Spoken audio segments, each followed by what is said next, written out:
বিকেলবেলা বন্ধুদের সাথে কথা বলতে বলতে রাস্তা দিয়ে হেঁটে যাচ্ছি। হাসি মজা করতে করতে যাচ্ছি, হঠাৎ কোথা থেকে একটা মেয়ে আসলো।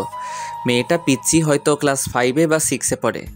আমাদের সামনে এসে আমাকে বলতে লাগলো, এই যে ভাইয়া, আমার একটা উপকার করবেন। বলো পিচ্চি আপি। আমি মোটেও পিচ্ছি না, আমি ক্লাস 6 পড়ি। ও সরি, পিচ্চি বলো। আমি আমার বিড়ালটা হারিয়ে ফেলেছি, একটু খুঁজে দেবেন? কি? ভাইয়া প্লিজ, আমি আমার টমকে খুব ভালোবাসি। টমকে? টম হলো আমার বিড়ালের নাম, গাধা একটা। লে হালুয়া, আমি কেমনে জানবো তোমার টমটমের কথা? দেখুন ভাইয়া, আমার টমকে টম টম বলবেন না। আচ্ছা তুমি কি পাগল? আপনাকে আমি। এই বলে আমার হাতে কামড় দিয়ে দৌড়ে চলে গেল। এসব আমার বন্ধুরা দেখে হাসতে লাগলো। আমি ব্যথায় মা গো বাবা গো বলে চিল্লাচ্ছি, আর হারামি বন্ধুরা দাঁত কেলিয়ে হাসছে। তখন জিহাদ বলল, দোষ, কামড়টা কেমন লাগলো? আরে শালা মজা নিস, এদিকে আমি ব্যথায় মরছি। তোর কপাল এটাই ছিল। কি সুন্দর করে কামড় দিল। মেয়েটা এমন কেন করলো রে? তুমি চান্দু মেয়েটাকে পাগল বলবা, আর মেয়েটা তোমায় চুমু দিবে? চুমু দিলে না করি না, আমার মন অনেক বড়, সেখানে সবার জায়গা হবে। সবাইকে বোনের নজরে দেখবি। দেখলি না মেয়েটা তোকে কি সুন্দর করে ভাইয়া ডাকলো।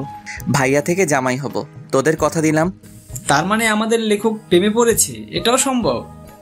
না মানে হাত ব্যথা করছে, চল। কথা এড়িয়ে যাচ্ছিস কেন? তুই ব্যথায় মরে যাওয়ার আগে স্বীকার কর। ঠিক, স্বীকার কর, না হলে ছাড়ছি না। আরে ধুর, রাগ দেখিয়ে লাভ নাই চান্দু। প্রেমে পড়ছি, এবার ছেড়ে দে। এরপর হাত ধরে বাসায় চলে যেতে লাগলাম। এবার আমার পরিচয়টা দেই, আমি শাহরিয়ার রহমান, এবার এসএসসি দিব। বাবা মার তৃতীয় সন্তান, আমি ছোট, আমার বড় ভাই আর আপু আছে, বাবা আইনজীবী, মা গৃহিণী। আমি বাসায় গিয়ে কলিং বেল দিলাম, একটু পর ভাবি এসে দরজা খুলে দিল। ভাবি, খুব খিদে পেয়েছে। সোফায় বস, চা আর বিস্কুট দিচ্ছি। আচ্ছা ঠিক আছে মা, কই? রুমে আছে হয়তো। এরপর ভাবি চলে গেল, আমি সোফায় বসে ফোন টিপছি। একটু পর ভাবি চা বিস্কুট নিয়ে আসলো, আমি চা খাচ্ছি আর ভাবির সাথে গল্প করছি। তখন ভাবি বলল, শাহরিয়ার আমাকে নিয়ে আমাদের বাসায় যাবে? কেন ভাইয়া? তোমার ভাই তো ভাই, আর তার কোনো সময় নেই, তাই বললো তোমাকে নিয়ে যেতে। ও আচ্ছা, কবে যাবে? কালকে যাব। আচ্ছা তাহলে আমি কালকে স্কুল শেষে নিয়ে যাব। আচ্ছা এখন গিয়ে পড়তে বসো কেমন? এরপর আমি আরও কিছুক্ষণ গল্প করে রুমে গিয়ে পড়তে বসলাম। কিন্তু আমার একটা অভ্যাস, পড়তে বসলে ফোন টিপি, তাই দুইটাই করতে লাগলাম। একটু পর আপু আসলো, আপু এসে ঝাড়ি দিয়ে বলল, কিরে পড়তে বসে ফোন টিপিস কেন? আমার মনে রং লাগছে এই জন্য। চুপচাপ পড়তে বস। তুই প্রেম কর, যা। থাপ্পড় দিব একটা, সে তোর দুলাভাই হয়। হইছে, যা তো, বিরক্ত করিস না। এরপর চলে গেল। আমিও মোটামুটি কালকের পড়া শেষ করে রাতের খাবার খেতে গেলাম। খাবার খেয়ে রুমে এসে ফোনটা চার্জে দিয়ে শুয়ে পড়লাম। আর তখনই মনে হলো রাস্তায় দেখা সেই পিচ্চি মেয়েটার কথা। আমি মেয়েটার কথা ভাবছি আর একা একা হাসছি। সত্যি মেয়েটা অনেক সুন্দর। এই পিচ্চি মেয়েটা যদি আমার বউ হতো কত ভালো হতো। আচ্ছা, তার নামটা জানা হলো না, কি করা যায়? কালকে কি মেয়েটা সেখানে আসবে? আর আসবে কেন? মেয়েটা তো পিচ্চি। উফ, যদি দেখা হতো মন ভরে দেখতাম। এসব ভাবতে ভাবতে কখন যে ঘুমিয়ে পড়লাম মনে নেই। সকালবেলা ঘুম ভাঙলো বাবার নীতি কথা শুনে। প্রতিদিন আমার ঘুম ভাঙে নীতি কথা শুনে। শালা এমন বাবা থাকলে জীবনটা শেষ। সকাল সকাল কি সুন্দর একটা স্বপ্ন দেখছিলাম, সব শেষ করে বাবা আবার বলতে লাগলো, ভালো ছাত্র কখনো 9টায় ঘুম থেকে উঠে? আব্বা চুপ করো তো। তোর ক্লাসমেটটা সারাদিন পড়াশোনা করে আর তুই বনজামি করিস। উফ কি জ্বালা, চুপ করো তো। স্কুলে কি আমি যাব? হ্যাঁ তুমি যাও, ভালো হবে। চুপ, ওঠ। বাবার ঝাড়ি খেয়ে ফ্রেশ হতে চলে গেলাম। ফ্রেশ হয়ে স্কুলের জন্য রেডি হয়ে নিলাম। তারপর গেলাম খাবার খাওয়ার জন্য। খাবার খেয়ে মার কাছ থেকে টাকা নিয়ে সাইকেল চালিয়ে স্কুলে চলে আসলাম। স্কুলে এসে সাইকেল রেখে ক্লাসে গেলাম। ক্লাসে গিয়ে দেখি জিহাদ মেয়েদের সাথে কথা বলছে। আমাকে দেখে আমার কাছে আসলো আর বলল, দোস্ত আমাকে ওরা একা পেয়ে চর দিছে। কি বলিস, তাই নাকি? রে। ওকে দাঁড়া দেখছি। এরপর আমি ব্যাগ রেখে তাদের কাছে গেলাম। আমি গিয়ে বললাম, কি হলো, জিহাদকে মারছো কেন? তাহলে আমাদের সাথে ফাজলামো করে কেন? কি করছে? আমাদের ব্যাগ দিয়ে বেঞ্চ পরিষ্কার করছে।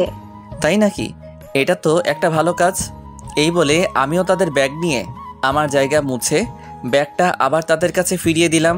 তারপর জিহাদকে বললাম, ব্যাগ যদি বাঁচাতে চাস তাহলে ব্যাগ নিয়ে ক্লাস থেকে চলে আয়। আমি হাসতে হাসতে চলে আসলাম বাহিরে, আর তখন দেখি শান্ত আসছে। শান্ত আমাদের দেখে বলল, কিরে কি হয়েছে? আমি সবটা বললাম। সব শুনে শান্ত হাসতে লাগলো, আর জিহাদ বলল, দোস্ত আজকে কাজটা ঠিক হয়েছে। চল ক্লাসে যাই, সময় হয়ে গেছে। চল। এরপর আমরা ক্লাসে চলে আসলাম। ক্লাসে এসে ক্লাস করতে লাগলাম। সবগুলো ক্লাস করে বের হলাম। বের হয়ে তিনজন রাস্তার এক পাশ দিয়ে সাইকেল চালিয়ে যাচ্ছি। হঠাৎ দেখতে পেলাম কালকের মেয়েটিকে। মেয়েটি হেঁটে হেঁটে বাসার দিকে যাচ্ছে হয়তো। আমি মেয়েটির কাছে গিয়ে সাইকেল ব্রেক করলাম, আর মেয়েটি বলল, আপনি কালকের ভাইয়াটা না? কোথায় যাচ্ছ? বাসার দিকে যাচ্ছি, দেখতে পাচ্ছেন না? না, আমি তো কানা। এটাই ঠিক, আপনি কানা। চলো তোমাকে এগিয়ে দেই। না লাগবে না, আপনি যান। আরে চলো তো। মেয়েটিকে এক প্রকার জোর করে সাইকেলে তুললাম। তারপর মেয়েটির সাথে কথা বলতে বলতে সাইকেল চালাতে লাগলাম। আচ্ছা, তোমাকে তো এই এলাকায় আগে দেখিনি। আমার বাবা এই জায়গায় বদলি হয়েছে তাই। ও, তোমার নাম কি? আমার নাম নুসরাত জাহান ঐশী। আপনার? মাশাআল্লাহ, খুব সুন্দর নাম, শাহরিয়া রহমান। আমাকে এখানে নামিয়ে দেন। আমি ঐশীকে নামিয়ে দিলাম আর বললাম, কালকে একই জায়গায় অপেক্ষায় থাকবো, আর বিকালে বের হব। আচ্ছা ঠিক আছে, আমি ছাদে আসবো। আল্লাহ হাফেজ। আল্লাহ হাফেজ। এরপর বিদায় দিয়ে মেয়েটা চলে গেল। আমি ঐশীর যাওয়ার দিকে চেয়ে আছি। হঠাৎ আমাকে শান্ত ধাক্কা দিয়ে বলল, এই যে লেখক চলে গেছে, এবার বাসার দিকে যাওয়া যাক। চলো। এরপর আমি বাসার দিকে যেতে লাগলাম, আর যেতে যেতে জিহাদ বলল, এত তাড়াতাড়ি সবকিছু কেমনে সম্ভব? আর এসব বাদ দে। কেন বাদ দিবে কেন? তুই প্রেম করবি, আমরা কি করবো? তোরা বসে বসে দেখবি। আগে আমাদের সেটিংটা করিয়ে দে, না হলে তোর প্রেমে ভেজাল লাগামু। দিবনি। জিহাদ, তোর জন্য ক্লাসের ওই বজ্জাত মেয়ে লাবিবা ঠিক আছে? ঠিক আছে। ওর সাথে রিলেশন করলে দিনে কয়টা যে চর খামু হিসাব নাই। এটাই আমি চাচ্ছি। এসব কথা বলতে বলতে বাসায় চলে আসলাম। বাসায় এসে ফ্রেশ হয়ে নিলাম। ফ্রেশ হয়ে খাবার খেয়ে রেডি হলাম। ভাবিকে তার বাবার বাসায় দিয়ে আসার জন্য আমি রেডি হয়ে রুম থেকে বের হলাম। ও মা, সোফায় তাকিয়ে দেখি ভাবি ব্যাগ নিয়ে বসে আছে। আমি অবাক হলাম, কারণ ভাবির রেডি হওয়া এত তাড়াতাড়ি কেমনে? হয়তো বাবার বাসা অনেকদিন পর যাবে, তাই হয়তো। এসব ভেবে ভাবির কাছে গেলাম। ভাবির কাছে যেতেই আমার হাতে বাইকের চাবি দিয়ে বলল, বাইক বের করো। তারপর মাকে বললাম, টাকা দাও। টাকা লাগবে না, তোর বাবার কাছে দিয়েছি। আরে আমাকে দাও। দরকার নাই। লে বাবা, বেড়াতে যাচ্ছি টাকা ছাড়া। তোর বাবার কাছে দিয়েছি। আরে শাড়িয়ার চলো তো। কিন্তু কথাটা শেষ করতে পারলাম না। ভাবি টেনে বাহিরে নিয়ে আসলো। আমি এরপর বাইক বের করলাম। তারপর ভাবির সামনে গেলাম। ভাবি উঠে বসলো, আর উঠে আমার কাঁধে হাত রাখলো। আমি ভাবিকে নিজের বোনের মতো মনে করি। তারপর বাইক চালাতে লাগলাম। উদ্দেশ্য ভাবির বাসা। বাইক চালাচ্ছি, হঠাৎ করে বাইকের তেল শেষ হয়ে গেল। তারপর আর কি, বাইক কিছু দূর হাঁটিয়ে তেল ভরলাম, তবে টাকা ভাবি দিয়েছে। তারপর আবার চলতে শুরু করলাম। ভাবির বাসায় যেতে প্রায় বিকাল হয়ে গেল। তারপর গিয়ে আন্টি আঙ্কেলকে সালাম দিয়ে ভিতরে গেলাম। ভাবির একটা ছোট ভাই আছে আমার বয়সী, তার নাম আবির। গিয়ে দেখি শুয়ে শুয়ে ও ফোন টিপছে। আমাকে দেখেই বলল, কিরে কি খবর? আলহামদুলিল্লাহ, ভালো। তোর? চলছে কোনো মতে। তা প্রেম কয়টা করিস? বেশি না, মাত্র 3টা। তুই আর ভালো হবি না? একটা মেয়ে যদি 4-5টা রিলেশন করতে পারে, আমি কেন পারবো না বল? কথায় যুক্তি আছে। এভাবে আবিরের সাথে আড্ডা দিতে লাগলাম। আড্ডা দিতে দিতে হঠাৎ মনে হলো আমার পিচ্চিটার কথা। আজকে বিকালে যাওয়ার কথা ছিল, কিন্তু দূর, মনে ছিল না। কি যে করি। আর আজকে বাসায় না গেলে কালকে স্কুল মিস হবে।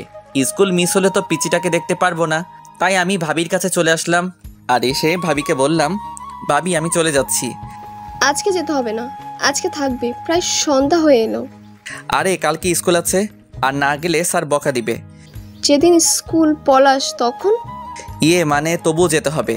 এরপর ভাবিকে বুঝিয়ে আন্টি আঙ্কেল থেকে বিদায় নিয়ে চলে আসলাম। একা একা বাইক চালাচ্ছি আর হেডফোন দিয়ে গান শুনছি। বাসায় আসতে আসতে প্রায় রাত 7টা বেজে গেল। আমি বাইক রেখে কলিং বেল দিলাম, আর একটু পর মা এসে দরজা খুলে দিল, আর আমাকে দেখে অবাক হয়ে বলল, কিরে চলে আসলি কেন? কালকে স্কুল আছে। বাহ, বেশ পরিবর্তন হয়েছিস। পরিবর্তন কি আর এমনি হয়েছি মা? বিড়বিড় করে কি বলছিস? কই কিছু না, আমি রুমে যাচ্ছি, চা দিয়ে যেও। এই বলে রুমে চলে আসলাম। রুমে এসে ফ্রেশ হয়ে পড়তে বসলাম। একটু পর মা চা নিয়ে আসলো, আর আমি বললাম, আচ্ছা মা, আপু কি সারাদিন কথা বলে দুলাভাইয়ের সাথে? কি করবে এছাড়া? ওর এই সময়ে জামাইটাও বিদেশে, তাই কথা বলে। জামাই বিদেশে বলে সারাদিন কথা বলতে হয়। ও তুই বুঝবি না, পড়তে বস। এই বলে মা চলে গেল। ও আপনাদের বলা হয় নাই, আপুর বিয়ে হয়েছে 1 বছর, আর আপুর বিয়ের 6 মাস পর দুলাভাই বিদেশে চলে যায়, আর আপু এখন প্রেগনেন্ট, তাই এরকমটা বললাম। আমি চা খাচ্ছি আর ফোন টিপছি। পড়তে বসলে ফোন টিপতে ইচ্ছে করে, তবুও কিছুক্ষণ পরে রাতের খাবারকে শুয়ে পড়লাম। শুয়ে শুয়ে কিছুক্ষণ ফোন টিপে চার্জে দিয়ে ঘুমিয়ে পড়লাম। সকালে প্রতিদিনের মতো বাবার নীতিকথা শুনে ঘুম ভাঙলো। তারপর উঠে ফ্রেশ হয়ে নিলাম। ফ্রেশ হয়ে রেডি হয়ে খাবার খেতে গেলাম। খাবার খেয়ে বাইকটা বের করলাম, কারণ আজকে বাইক দিয়ে যাব, যেহেতু বাইকের চাবি আমার কাছে। আমি জিহাদকে কল দিয়ে বললাম মোড়ে দাঁড়াতে শান্তকে নিয়ে। এরপর আমি মোড়ে আসলাম। মোড়ে এসে তাদের সাথে নিয়ে স্কুলে চলে আসলাম। স্কুলে এসে যথাক্রমে ক্লাস করতে লাগলাম। ক্লাস শেষ করে বের হলাম, আর আমি বললাম দোস্ত তোরা হেঁটে আয়, আমি তোর ভাবিকে বাসায় দিয়ে আসি। আচ্ছা, কিন্তু জিহাদ কই? আমি দূরে তাকিয়ে দেখি একটা মেয়ের সাথে কথা বলছে। আমি ডাক দিলাম। আমি ডাক দিতেই হেসে দিল। আমাদের বোঝার বাকি রইল না, জিহাদ পটানোর চেষ্টা করছে। আমি শান্তকে বললাম তুই জিহাদকে নিয়ে আয়, আমি যাচ্ছি। ঠিক আছে। এরপর আমি বিদায় দিয়ে চলে আসলাম ঐশীর স্কুলের সামনে। এসে দেখি ঐশী স্কুলের সামনের দোকান থেকে ফুচকা খাচ্ছে। আমি দূর থেকে ফুচকা খাওয়া দেখছি আর একা একা হাসছি। হঠাৎ 2টা ছেলে এসে প্লেট নিল আর ঐশীর হাত ধরতে লাগলো। আমি এটা দেখে বাইক নিয়ে ঐশীর সামনে গেলাম আর বললাম উঠো। ঐশী আমাকে দেখে হাসি দিল, তারপর উঠে বসলো। আমি ফুচকার টাকা দিয়ে চলে আসলাম। ছেলেগুলো আর কিছু বলল না। আমি একটা পার্কে নিয়ে আসলাম আর এসে একটা জায়গায় বসলাম। আর তখন ঐশী বলল কালকে বিকেলে আসেননি কেন? আসলে ভাবিকে নিয়ে তার বাবার বাসায় গিয়েছিলাম। ও আচ্ছা, আমাকে বাসার সামনে নামিয়ে দিয়ে আসেন, দেরি হলে মা বকা দিবে। আচ্ছা, কিছু খাবে? না খাবো না, জানেন মা আমাকে বাসায় একটুও সময় দেয় না, বাবাও না, আমি একা। কেন, আমি আছি তো। আজকে আমি খুব ভয় পেয়েছিলাম। আমি থাকতে তোমার কিছু হবে না, ছায়া হয়ে পাশে থাকবো। আমার বন্ধু হবেন? কি মনে হয়? বন্ধু তাহলে। বাসায় তোমার আম্মু কি করে? সারাদিন ফোনে মিটিং নিয়ে থাকে আর আমাকে একটু একটু বকা দেয়। ও চিন্তা করো না, তোমার ফোন আছে। আমার সময় কাটানোর জন্য বাবা আমাকে গেমস খেলার জন্য কিনে দিয়েছে। তোমার নাম্বারটা দিবা? নাম্বার তো মুখস্থ নাই। তাহলে আমারটা নাও। এই বলে আমি ব্যাগ থেকে কাগজ বের করে নাম্বারটা লিখে দিলাম। এরপর ঐশীকে নিয়ে তার বাসার সামনে নামিয়ে দিলাম। নামিয়ে দিয়ে বিদায় দিয়ে চলে আসলাম। আর আসার সময় বললাম কল দিতে। এরপর আমি জিহাদ আর শান্তর কাছে চলে আসলাম। আমি কিছু দূর আসতেই দেখি শান্ত আর জিহাদ হেঁটে হেঁটে এদিকে আসছে। আমি গিয়ে তাদের সামনে ব্রেক করলাম আর উঠতে বললাম। এরপর ওদের নিয়ে ঘুরতে লাগলাম। কিছুক্ষণ ঘুরে ওদের বাসায় নামিয়ে দিয়ে আমি আমার বাসায় চলে আসলাম। বাসায় এসে ফ্রেশ হয়ে খাবার খেয়ে বিছানায় শুয়ে পড়লাম। আর তখনই আমার ফোনে একটা কল আসলো। আমি ফোনটা বের করে দেখি অচেনা নাম্বার। আমি ফোন রিসিভ করলাম। ওপাশ থেকে বলল আমি ঐশী। ও তুমি? এতক্ষণ তোমার কথাই মনে করছিলাম। কেন? আমাকে তুমি করে না বললে কল কেটে দিব। আচ্ছা তুমি করে বলবো। গুড। খেয়েছো? তুমি? জানো মা যেন কার সাথে কথা বলে। কার সাথে বলে তুমি জিজ্ঞেস করো নাই? করেছি, মা আমাকে বকা দিছে। থাক আর জিজ্ঞেস করো না, তোমার সবকিছু আমাকে বলবা। আচ্ছা তুমি কিন্তু আমি ছাড়ার কারোর সাথে কথা বলবে না। আচ্ছা বলবো না। এখন একটু ঘুমাও। এখন ঘুমালে বিকালে উঠতে পারবো না। তাহলে? আমার সাথে কথা বলতে হবে। এই টাকা নেই তো। আমার এই নাম্বারে ইমু খোলা, কল দাও। আচ্ছা দিচ্ছি। এরপর ঐশী আমার ইমুতে কল দিল আর আমি কথা বলতে লাগলাম। বিকাল পর্যন্ত কথা বললাম। মেয়েটা এত কথা বলতে পারে। এরপর বিকালে বের হলাম আর ফোন দিয়ে জিহাদ আর শান্তকে আসতে বললাম। আমি বের হলাম সাইকেল নিয়ে। তারপর জিহাদ আর শান্তকে নিয়ে ওদের বাসার সামনে আসলাম। আমি এসে কল দিলাম আর বললাম সাদে আসতে। একটু পর সাদে এসে কল দিল। আমি দূর থেকে দেখছি আর কথা বলছি। এভাবে চলে 1টা বছর। আমি এসএসসি দিলাম আর মোটামুটি ভালো রেজাল্ট করলাম। আর এখন ঐশী এখন আমাকে ছাড়া কিছু বোঝে না, কিন্তু এখনও পর্যন্ত ভালোবাসি কথা বলল না। আমি নতুন কলেজে ভর্তি হলাম, 3জন একই কলেজে ভর্তি হলাম। আর আপুর একটা ছেলে হয়েছে আর ভাবিও প্রেগনেন্ট। এইভাবে চলছিল দিনকাল। একদিন আমি ফোন রেখে কলেজে চলে গিয়েছিলাম আর সবার সাথে আড্ডা দিয়ে বিকালবেলা বাসায় ফিরলাম। বাসায় ফিরে ফোন হাতে নিয়ে দেখি 78টা মিস কল। আমি সাথে সাথে কল দিলাম আর কল দিতেই কল ধরলো। ওপাশ থেকে কান্নার আওয়াজ আসছে। আমি বুঝতে পারলাম আমার পিচিটা কান্না করছে। এই তুমি আজকে স্কুলে আসলে না কেন? তোকে আমি সকালে কল দিয়েছি, ধরিস নাই কেন? আসলে ফোন রেখে কলেজে গিয়েছিলাম তাই। তোর উপর রাগ করে স্কুলে যাইনি। সরি, এই কানে ধরছি, আর হবে না। কিন্তু ঐশী কান্না করছেই, এবারের মতো ক্ষমা করো। আজকে আমার জন্মদিন, তাই আজকে আসবা তুমি। আচ্ছা ঠিক আছে। তোমার বন্ধুদের নিয়ে আসবে। এবার হাসো। হয়েছে, পাম দিতে হবে না। পাগলি একটা। এরপর তার সাথে কথা বলা শেষ করে বিকালবেলা বের হলাম। তারপর জিহাদ আর শান্তকে আসতে বললাম আর ওদের নিয়ে মার্কেটে আসলাম। মার্কেটে এসে একটা উপহার কিনলাম, কিনে বের হলাম। তারপর বাইক নিয়ে চলে আসলাম। আমরা বাইক পার্ক করে ভিতরে গেলাম, গিয়ে দেখি ঐশী তার বান্ধবীদের সাথে কথা বলছে। আমাদের আসতে দেখে আমাদের কাছে আসলো আর এসে বলতে লাগলো, এত দেরি হলো কেন? আসলে রাস্তায় অনেক জ্যাম। হয়েছে, আর বলতে হবে না, চলো ভেতরে যাই। চলো। এরপর আমরা ভিতরে গেলাম। ঐশী তার মা বাবার সাথে পরিচয় করিয়ে দিল, কিন্তু আমি ওর মায়ের সাথে কথা বলে তেমন ভালো মানুষ মনে হলো না, একটু অহংকারী। ওর বাবা অনেক ভালো মানুষ, আমাদের সাথে বেশ আড্ডা দিতে লাগলো। এইভাবে চলে গেল বেশ কিছুক্ষণ। তারপর কেক কাটা হলো। কেক কাটার পর ঐশী সবাইকে কেক খাইয়ে দিল। যখন আমার কাছে আসলো তখন কানের কাছে এসে বলল, এখন কেক খান, পরে আপনার কপালে মায়ের আছে, সকালেরটা ভুলিনি। না মানে। এরপর ঐশী আমাকে কেক খাইয়ে দিল, তারপর চলে গেল। তারপর আমরা খাওয়া দাওয়া করলাম, সবাই চলে যেতে লাগলো বিদায় দিয়ে। তাই আমরাও চলে যাওয়ার জন্য আঙ্কেলের কাছ থেকে বিদায় দিলাম। বিদায় দিয়ে ঐশীর কাছে আসলাম। ঐশীর কাছে এসে বললাম, যাচ্ছি তাহলে। তখন আমাকে একটা নীরব জায়গায় টেনে নিয়ে আসলো আর এসে আমাকে কিল ঘুষি মারতে লাগলো। আমি এসব কাণ্ড দেখে একা একা হাসছি। আর কোনো দিন যদি দেখি আমার সাথে এমন করতে। আর করব না, এবার খুশি? খুশি, সাবধানে যেও। এরপর বিদায় দিয়ে চলে আসলাম। আমি জিহাদ আর শান্তকে তাদের বাসায় নামিয়ে দিয়ে আমি আমার বাসায় চলে আসলাম। বাসায় এসে ফ্রেশ হয়ে পড়তে বসলাম। পড়ছি তখনই ঐশী কল দিল। আমি ফোনটা রিসিভ করলাম। আসসালামু আলাইকুম। ওয়ালাইকুম আসসালাম। কি করো? এই তো পড়ছি, তুমি? আমিও পড়তে বসলাম। শোনো না। বলো। আমি না একজনকে ভালোবাসি। সাথে সাথে মনটা খারাপ হয়ে গেল, হাসি মুখটা মলিন হয়ে গেল। তখন আমি বললাম, ও ভালো তো। তুমি কালকে ওই জায়গায় আসবে। কলেজ শেষ করে সময় পেলে আসবো। আসতে হবে। আর শাড়িটা কিন্তু খুব সুন্দর হয়েছে। ধন্যবাদ। কালকে স্কুলে যাব না, বুঝলে? আচ্ছা ঠিক আছে। এরপর আরও কিছু কথা বলে ফোনটা রেখে দিলাম আর বলতে লাগলাম, আমি যে তোমায় বড্ড বেশি ভালোবাসি, কেন বুঝতে পারো না? আমার চোখের সামনে অন্য কারো হাত ধরে বলবে এটা আমার ভালোবাসার মানুষ। কালকে এই দৃশ্য আমার জন্য অপেক্ষা করছে না, আমি পারবো না তোমায় ছাড়া থাকতে। এই বলে নিজের হাত কেটে ফেললাম। নিজের হাত থেকে যতটা না ব্যথা অনুভব হচ্ছে তার চেয়ে বেশি কষ্ট হয়েছিল। মনে হচ্ছিল এখনই যদি মারা যেতাম হয়তো সব কিছু ঠিক হতো, এটাই ভালো হতো। হঠাৎ মনে হলো কেউ আসছে আমার রুমে। আমি তাড়াতাড়ি করে রুম থেকে ব্যান্ডেজ নিয়ে ওয়াশরুমে চলে গেলাম। ওয়াশরুমে গিয়ে ব্যান্ডেজ করে বের হলাম। বের হতেই আমাকে মা বলতে লাগলো, কি রে, তোর হাতে কি হয়েছে? আসলে পড়ে গেছিলাম তো তাই। দেখে চলবি না, কি যে করিস।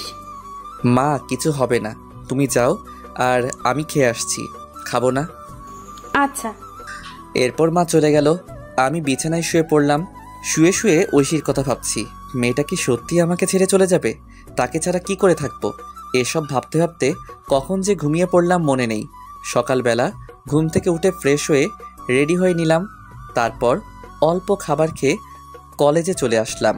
আসলে সব কিছু করছি আগের মতো, কিন্তু ওই যে মন ভালো না থাকলে কিছু ভালো লাগে না। কলেজে গিয়ে চুপচাপ বসে আছি আর সবার সাথে হাসি মুখে কথা বলছি।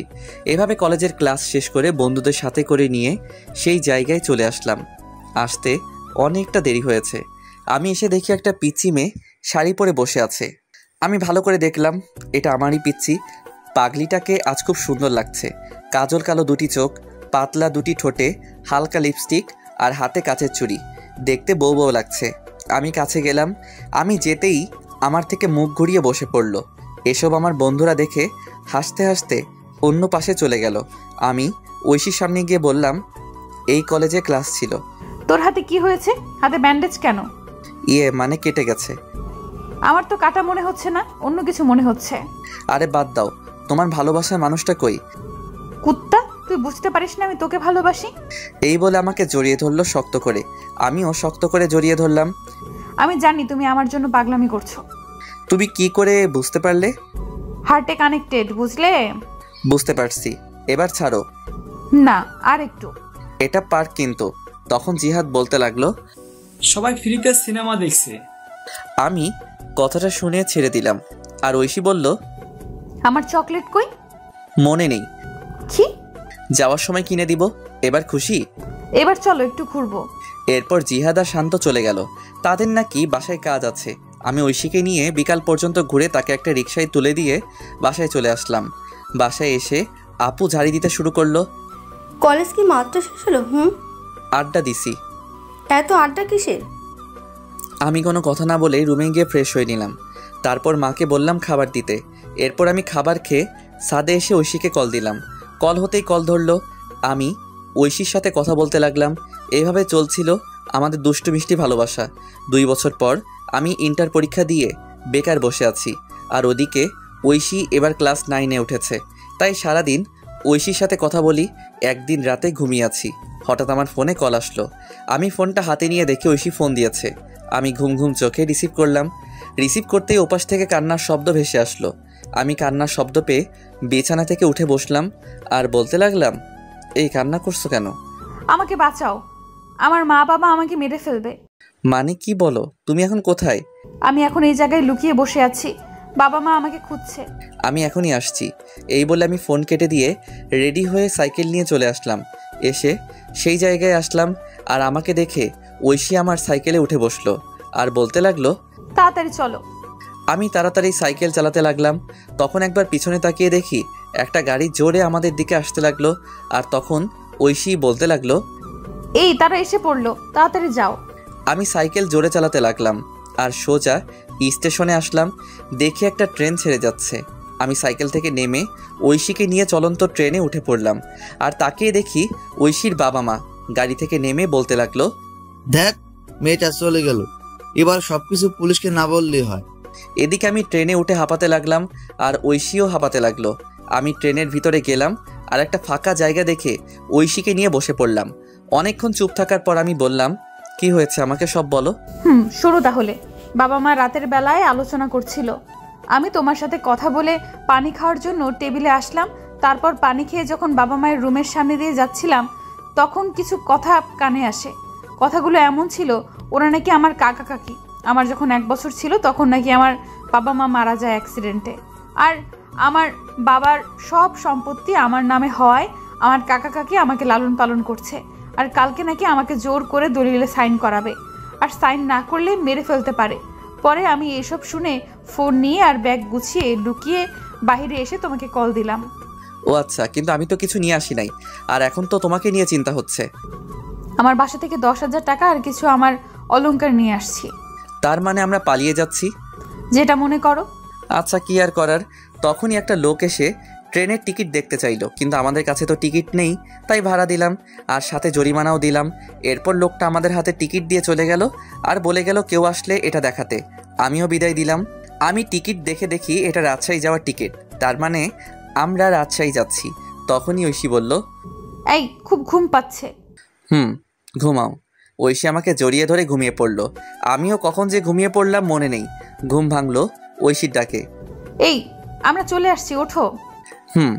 তারপর আমরা ট্রেন থেকে নেমে কোথায় যাব কিছু বুঝতে পারছি না।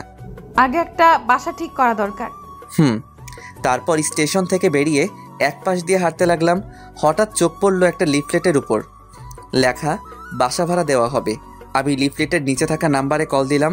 কিছুক্ষণ কল হতেই কল ধরলো। আসসালামু আলাইকুম। ওয়ালাইকুম আসসালাম। জি, বাসা ভাড়ার জন্য ফোন দিলাম। ও, বিবাহিত ছাড়া ভাড়া দেওয়া হয় না? জি, আমরা বিবাহিত। তাহলে এখন তো সকাল 7টা বাজে, আপনি 10টায় আসেন আর সাথে করে বিয়ের কাবিননামা নিয়ে আসবেন। জি আচ্ছা, ধন্যবাদ আপনাকে। এরপর ফোন কেটে দিলাম। ফোন কেটে দিয়ে ঐশীকে বললাম বিয়ে করা লাগবে। চলো কাজী অফিসে। আরে সাক্ষী লাগবে না, টাকা দিলে সব হয়, চলো তো। এরপর একজনকে জিজ্ঞেস করে কাজী অফিসের দিকে যেতে লাগলাম। তারপর পৌঁছে গেলাম। গিয়ে দেখি আমাদের মতো আরও এক কাপল বিয়ে করার জন্য আসছে।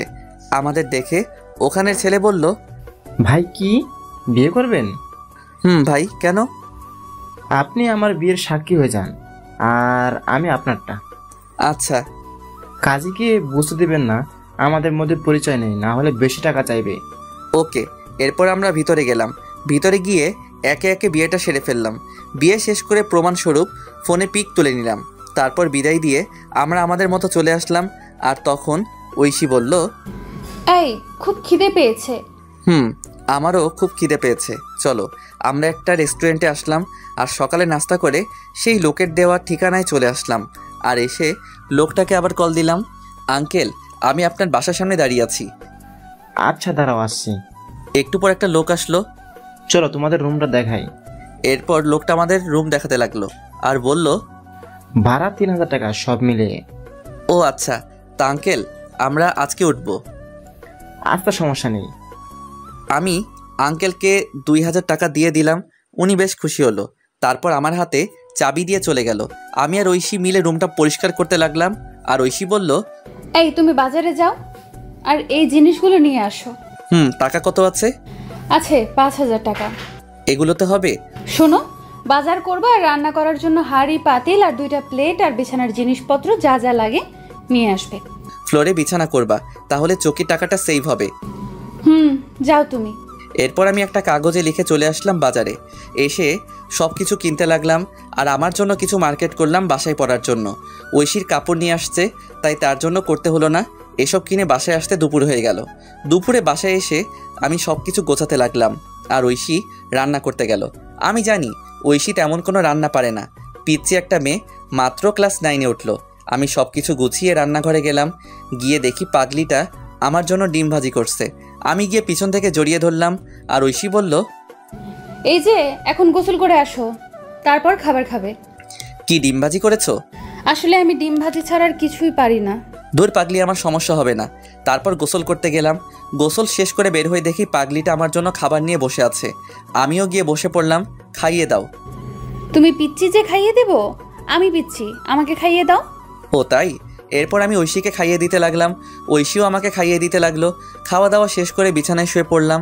আমি শুয়ে শুয়ে ভাবছি আমাকে কোনো কাজ করতে হবে।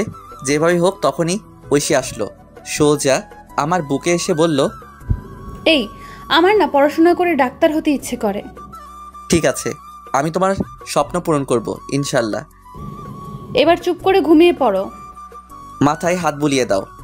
আচ্ছা, এবার তো ঘুমাও। এরপর ঐশী আমাকে মাথায় হাত বুলিয়ে দিতে লাগলো। আমি কখন যে ঘুমিয়ে পড়লাম মনে নেই। যখন ঘুম ভাঙলো তখন দেখি পাগলিটা আমাকে জড়িয়ে ধরে ঘুমিয়ে আছে। আমি ডাক দিলাম না। ঠোঁটের উপর চুলগুলো এসে দোলা দিচ্ছে। আমি আর লোভ সামলাতে পারলাম না, দখল করে নিলাম ঐশীর ঠোঁটগুলো। একসময় ঐশীও আমাকে রেসপন্স দিতে লাগলো। আমি তার রেসপন্স পেয়ে পাগলের মতো চুমু দিতে লাগলাম। আমি পাগলের মতো আদর করেই যাচ্ছি, কিন্তু একসময় মনে হলো কাজটা ঠিক হচ্ছে না। ঐশী এখনও ছোট, তাকে এই সময় এটা করা ভালো হচ্ছে না। আমি আদর করা বাদ দিয়ে শক্ত করে জড়িয়ে ধরলাম। আর আমার এসব অবস্থা দেখে ঐশী বলল, এই কি হলো? এটা ঠিক হচ্ছে না। কেন? আমি তোমার বিয়ে করা বউ। যদি বাচ্চা পেটে আসে তাহলে তুমি নিজেকে সামলাবে নাকি পেটের বাচ্চাকে সামলাবে? কিন্তু আমি যে চাই। আগে তুমি বড় হও সেদিন। আমি এখন যথেষ্ট বড় হয়েছি। আরো বড় হতে হবে। কলেজে উঠো তারপর। এতদিন পারবা না থাকতে? চুপ। আর একটা ওর কথা না, আমি বাহিরে যাব। কেন? কালকে তোমার স্কুলে ভর্তি করতে যাব আর কাজ খুঁজতে। আমার গলার হারটা নিয়ে যাও, না হলে ভর্তি হব কিভাবে? কিন্তু এটা কি ভালো হবে? শোনো, টাকা হলে সব কিনতে পারবো। এরপর আর কি, আমি উপর থেকে উঠে রেডি হয়ে নিলাম। রেডি হয়ে এটা নিয়ে বেরিয়ে পড়লাম আর একটা দোকানে এসে এটা বিক্রি করলাম। বিক্রি করে মোট 7000 টাকা পেয়েছি। তারপর একটা স্কুলে গেলাম। স্কুল অনেক আগে ছুটি হয়েছে। দেখি অফিস রুম খোলা আছে। আমি অফিসের ভিতরে গিয়ে ভর্তির বিষয়ে কথা বললাম। তারপর হেড স্যার বললেন কালকে নিয়ে আসতে। তারপর আমি বেরিয়ে আসলাম। বেরিয়ে এসে একটা চায়ের দোকানে আসলাম। এসে চাচাকে চা দিতে বললাম। চাচা চা দিল। আর তখনই একটা লোক এসে চাচাকে খারাপ ভাষায় গালি দিতে লাগলো আর চাঁদা দিতে বলল। চাচা প্রথমে না করলো, কিন্তু লোকটা শুনলো না। আর লোকটা চাচাকে একটা থাপ্পড় দিল। আমি সাথে সাথে লোকটাকে মারতে লাগলাম। একসময় লোকটা দৌড়ে চলে গেল। আর চাচা আমাকে বলল, বাবা তোমায় কি বলে ধন্যবাদ দিব? আরে চাচা কি বলেন, আপনি আমার বাবার মতো। বসো বাবা, তোমাকে তো এই এলাকায় আগে কখনো দেখিনি। জি, আমি এই এলাকায় নতুন। ও আচ্ছা, বসো চা খাও। আচ্ছা চাচা, কোনো কাজ আছে? বেকার বুঝি? জি চাচা, যে কোনো কাজ হলেই চলবে। তুমি তো ভালো ঘরে ছিলে, তোমাকে কি সিএনজি চালাতে বলা যায়? সমস্যা নেই চাচা, সিএনজি চালাতে পারবো। চলো তাহলে আমার সাথে। এরপর চাচা আমাকে নিয়ে একটা সিএনজি গ্যারেজে আসলো আর এসে কথা বলল। কথা বলে আমার হাতে সিএনজি এর চাবি দিল। আর একটা লোক এসে আমাকে সিএনজি চালানো শিখিয়ে দিল। এসব করতে করতে সন্ধ্যা হয়ে গেল। তাই ভাবলাম প্রথমবার একটা ভাড়া মেরে আসি। যেই ভাবা সেই কাজ। আমি বেরিয়ে পড়লাম সিএনজি নিয়ে। একটা মোড়ে এসে বসে আছি। হঠাৎ একটা মহিলা আসলো আর বলল, এ জায়গা যাবে?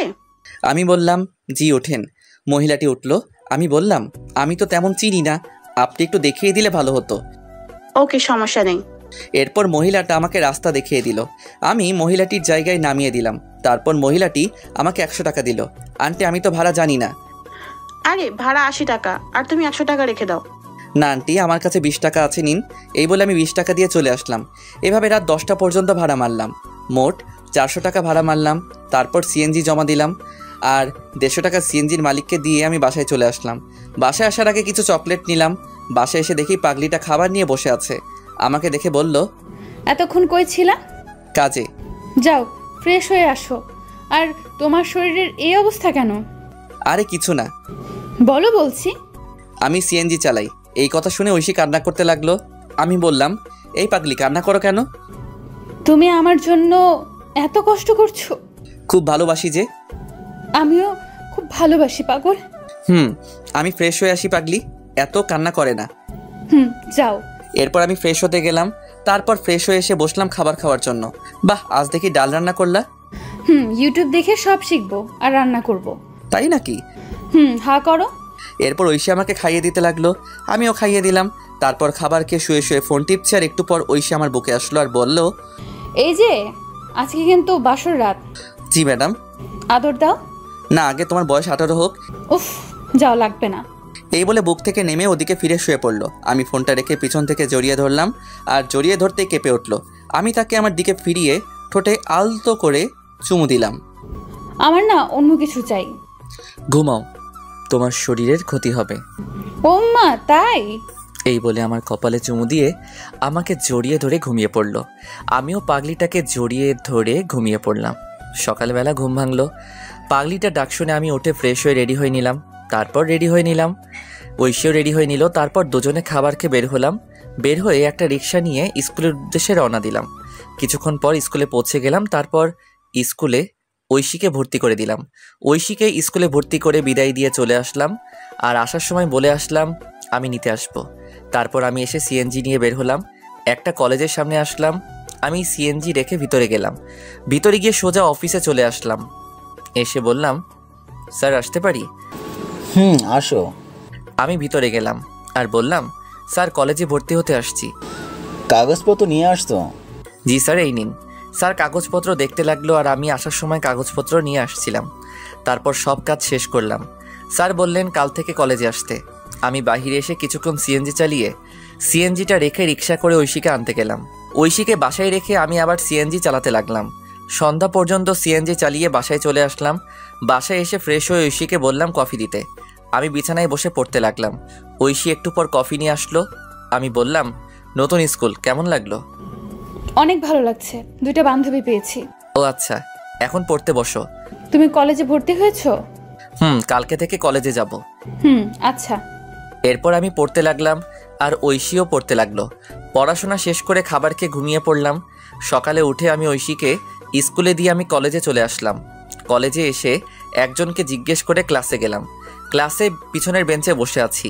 হঠাৎ একটা ছেলে আসলো আর আমার সাথে বসে পড়লো, আর আমাকে বলল, হাই, আমি সাকিব, আমরা কি বন্ধু হতে পারি? হাই, আমি শাহরিয়ার রহমান। কিন্তু তোমার সাথে আমার কি মিলে? আরে বন্ধু কি পোশাক দেখে হয়?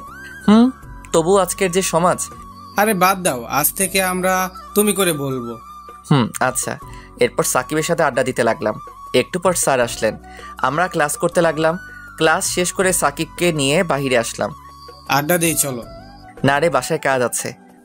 আচ্ছা যা তাহলে। ওকে। তারপর আমি চলে আসলাম। ঐশীর স্কুলে এসে দেখি আমার জন্য বসে আছে। আমি যেতেই মুখ ঘুরিয়ে বসলো, আর আমি গিয়ে পাশে বসলাম। এই যে সরি, ক্লাসে ছিলাম। তাই বলে এত দেরি? আচ্ছা, আর হবে না, এবার চলো। ফুচকা খাবো। আচ্ছা চলো। এরপর ঐশীকে নিয়ে একটা ফুচকার দোকানে আসলাম। এসে দুজন মিলে ফুচকা খেলাম। তারপর রিক্সা নিয়ে বাসায় চলে আসলাম। বাসায় এসে ফ্রেশ হয়ে খাওয়া দাওয়া করে বের হয়ে পড়লাম। আমি এসে সিএনজি চালাতে লাগলাম। রাত 10টা পর্যন্ত সিএনজি চালিয়ে বাসায় চলে আসলাম। এইভাবে দিনগুলো বেশ ভালো কাটছিল। অনেক দিন পর একদিন আমি সন্ধ্যায় সিএনজি চালাচ্ছি। হঠাৎ দেখি সাকিব রাস্তায় সিএনজি দেখে দাঁড়াতে বলল। আমি মুখটা ঢাকলাম। তারপর আমি দাঁড়ালাম, আর সাকিব উঠে পড়ল। ওই জায়গায় যাও। আমি গাড়ি চালাতে লাগলাম। একসময় মুখ থেকে কাপড়টা সরে যায়, আর সাকিব দেখে ফেলে আর বলে গাড়ি থামাতে। আমি গাড়ি দাঁড় করালাম। তুই সিএনজি চালাস, আমাকে বলিস নাই? কি করব, কোনো চাকরি নেই। ধর বেটা, একবার আমাকে বলতি তুই। চুপ করে আছি। তুই কালকে এই জায়গায় যাবি, চাকরি হয়ে যাবে। কিন্তু কলেজ? কলেজের সব নোট আমি দিব, চিন্তা করিস না। আর তোর নাম্বার দে। আচ্ছা। এরপর আমি আমার নাম্বারটা দিলাম আর বিদায় দিয়ে চলে আসলাম। আমি তবুও রাত 10টা পর্যন্ত সিএনজি চালিয়ে বাসায় চলে আসলাম। বাসায় এসে ফ্রেশ হয়ে ঐশীর কাছে গেলাম। দেখি রান্নাঘরে কাজ করছে। আমি ঐশীকে পিছন থেকে জড়িয়ে ধরে বললাম, এই কি করো? এই তো কাজ করি। খিদে পেয়েছে? যাও বসো, আমি আসছি। আচ্ছা। আমি বসে আছি, একটু পর ঐশী খাবার নিয়ে আসলো। আমি ঐশীকে খাইয়ে দিলাম আর সেও আমাকে খাবার খাইয়ে দিল। তারপর খাবার খেয়ে বিছানায় শুয়ে পড়লাম। শুয়ে শুয়ে ভাবছি চাকরিটা যদি হয় তাহলে একটু ভালো করে চলতে পারবো। প্রতিদিন এত কষ্ট আর ভালো লাগে না। তখনই ঐশী আমার কাছে আসলো। এই আমি কিন্তু এখন টেনে পড়ি, অনেক বড় হয়েছি। বুঝতে পারছি। বিয়ের তো প্রায় 1 বছর হলো, এখনো কাছে পেলাম না। তোমার স্বপ্ন পূরণ করতে হলে যে একটু কষ্ট করতে হবে। লাগবে না, আমার স্বপ্ন না, তুমি ডাক্তার হবা, এটাই শেষ। আচ্ছা, আমার খুব ঘুম পেয়েছে। আমি ঐশীকে জড়িয়ে ধরে ঘুমিয়ে পড়লাম। ঐশীও ঘুমিয়ে পড়ল। সকালবেলা উঠে ফ্রেশ হয়ে রেডি হয়ে নিলাম। তারপর কাগজপত্র নিয়ে ঐশীকে স্কুলে নামিয়ে দিয়ে আমি অফিসে চলে আসলাম। আর আসার সময় বলে আসলাম চলে যেতে। আমি সাকিবের দেওয়া সেই ঠিকানায় চলে আসলাম। এসে ভিতরে গেলাম আর পিয়নকে বললাম স্যারের সাথে দেখা করব। আপনার নাম কি? শাহরিয়ার রহমান। অপেক্ষা করুন, আমি ভিতর থেকে আসছি। এরপর পিয়ন চলে গেল। একটু পর বের হয়ে আমাকে বলল ভিতরে যেতে। আমি ভিতরে গিয়ে সালাম দিলাম। উনি আমাকে বসতে বললেন। আমি বসলাম আর ফাইলটা ওনার কাছে দিলাম। উনি ফাইল নিয়ে দেখতে লাগলেন। গুড, রেজাল্ট তো ভালো। তুমি যেহেতু সাকিবের বন্ধু তাহলে সমস্যা নেই। সাকিব আমার ভাতিজা। ও আচ্ছা। চাইলে আজকে জয়েন করতে পারো। আর প্রথমে তোমার বেতন হবে 15,000 টাকা। ধন্যবাদ স্যার, আপনি খুব বড় উপকার করলেন। ধন্যবাদ দেওয়ার কিছু নেই। আমি রাফিকে সব বলে দিচ্ছি, সে তোমায় কাজ বুঝিয়ে দিবে। আচ্ছা স্যার। এরপর স্যার পিয়নকে ডাক দিয়ে বলল রাফাকে ডাক দিতে। কিছুক্ষণ পর একটা মেয়ে আসলো আর তখন স্যার বলল, এই হচ্ছে শাহরিয়ার, আজকে নতুন জয়েন করলো, তুমি তাকে কাজ বুঝিয়ে দিবে। আচ্ছা স্যার। শাহরিয়ারকে ডেস্কে নিয়ে যাও আর বুঝিয়ে দাও। এরপর ফাইল নিয়ে চলে আসলাম আর মেয়েটা আমাকে একটা ডেস্কে নিয়ে আসলো। আমি বসলাম আর মেয়েটা বলল, হাই, আমি রাফা। হ্যালো, আমি শাহরিয়ার। চলুন আপনাকে কাজ বুঝিয়ে দেই। চলুন। এরপর রাফা আমাকে কাজ বুঝিয়ে দিতে লাগলো। আমি ভালো করে বুঝতে লাগলাম। এভাবে দুপুর হয়ে গেল আর রাফা বলল তার সাথে লাঞ্চ করতে, তাই তার সাথে ক্যান্টিনে খেতে গেলাম। তারপর সেখানে সবার সাথে পরিচিত হয়ে নিলাম। সবার সাথে পরিচিত হয়ে অনেক ভালো লাগলো। তারপর আবার কাজ করতে লাগলাম। কাজ করতে করতে কখন যে অফিসের টাইম শেষ হয়ে গেল বুঝতে পারলাম না। এভাবে চলতে লাগলো আমার দিনকাল। 1.5 বছর পর সকালবেলা রেডি হচ্ছি ঐশীকে কলেজে নিয়ে যাওয়ার জন্য। ও হ্যাঁ, এখন ঐশী কলেজে পড়ে। আমি সকালবেলা রিক্সা নিয়ে কলেজের উদ্দেশ্যে রওনা দিলাম। এই মন দিয়ে ক্লাস করবা। আচ্ছা, দুপুরে কি বাসায় আসবা? না, কাজ আছে অফিসে। ও আচ্ছা, রাতে তাড়াতাড়ি বাসায় ফিরবা। কথা বলতে বলতে ঐশীর কলেজে চলে আসলাম। কলেজে এসে ঐশী নেমে পড়ল। আমি ঐশীকে বিদায় দিয়ে আমার অফিসে চলে আসলাম। অফিসে এসে কাজ করছি। এখন সবাই আমাকে অফিসে এক নামে চিনে। স্যারও খুব ভালোবাসে আর পাশাপাশি পড়াশোনাও করছি। এসব করতে করতে বাড়ির কথা প্রায় ভুলেই গিয়েছিলাম, কারণ আমি জানি আমাকে কখনো বাবা মা ক্ষমা করবে না। আমিও সিম পাল্টে ফেলেছিলাম।